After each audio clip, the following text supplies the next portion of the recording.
Here are a few questions that liberals will have to answer if life under the Trump administration and international affairs gets increasingly chaotic. Is it more important to do what's right while upending the social order, or maintain what's wrong while preserving the social order? I'm sure many liberals and conservatives even will agree that fascism is bad, that fascism should not rise to prominence. Conservatives might argue that fascism is a form of socialism and socialism is a form of fascism, but liberals will definitely agree that fascism is bad and socialism is preferable to fascism in the abstract. So I want to ask, are you on the side of people who would describe themselves as anti-fascists? Or are you concerned with the allowance of a platform for fascists to gain prominence using, and you compare the anti-fascists to fascists themselves because they're using, in your mind, identical tactics? Is fascism inevitable in your mind? If fascists are fascists and anti-fascists are fascists, where does that make you? Are you the only non-fascist? Is militant opposition to slavery and violent rebellion against slavery the same thing as slavery? I think you would answer no. But the question that leads me to is, in a situation where you either have to defend fascists' rights to political power or anti-fascist rights to overthrow that political power, who do you choose? If fascists and anti-fascists on clear two-sided factions went to war, who do you support? The fascists who want to make capitalism as exaggerated as it possibly can be, or the socialists and the anti-fascists who want to overthrow capitalism? Who do you support? If you support neither, that means that there are going to be fewer people who are on the support of the left.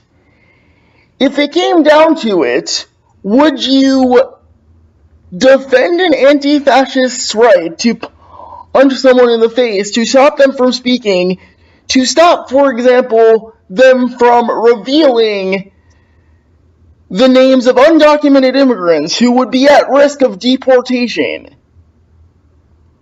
Or is it so important to you that the fascist, or at least the fascist sympathizer, have a right to speak at any given public platform, that suppressing something that is clearly unjust in your mind is worth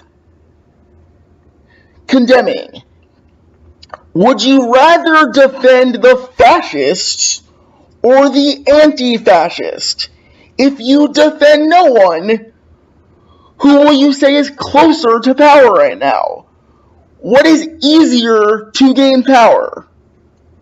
Which ideological position is easier to rise to prominence under?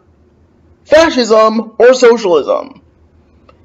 If we understand that fascism is capitalism to its logical endpoint, the same way that communism is socialism to its logical endpoint, capitalism is what exists right now. So I have to ask, do you support fascists' rights to be as shitty as they are and preach genocide, or do you support socialists in stopping that? What is more important? Because right now, fascists are closer to having political power, and socialists don't have political power.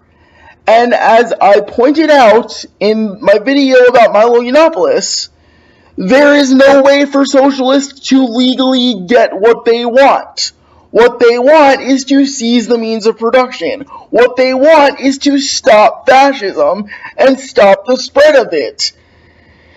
And right now, since fascists are more easily rising to political power and political prominence than socialists are, then that means that socialists can say all they want. I would like the means of production to be seized. I want workers to control the means of production. I want an end to white supremacy, an end to patriarchy, an end to private property. But saying that is not going to make it true, because the law is already on the side of people who would like genocide and like white supremacy and think white nationalism is an acceptable path and want to combine corporation and state so that the masses have as little power as they can, so long as the minorities do not get a voice. That's fascism. And that is allowed under capitalism, because the one thing that's consistent with fascism and capitalism, that at its core, is that both of them support consolidation of private power. Fascism might be more overt in its goals, but that is a common agreement that capitalists of all kinds share with fascists, that capitalism is an acceptable driving force in society. So if you want to see justice for everybody, you have to choose whose justice you want to defend. Fascists currently have political power, and whatever socialists want is going to be deemed illegal and violent. Even if no person is hurt, property damage will be labeled as violent for the socialists. So, if it came down to it, who do you defend? Fascists or anti-fascists? And just so you know, the tie goes to the fascists. Pick wisely.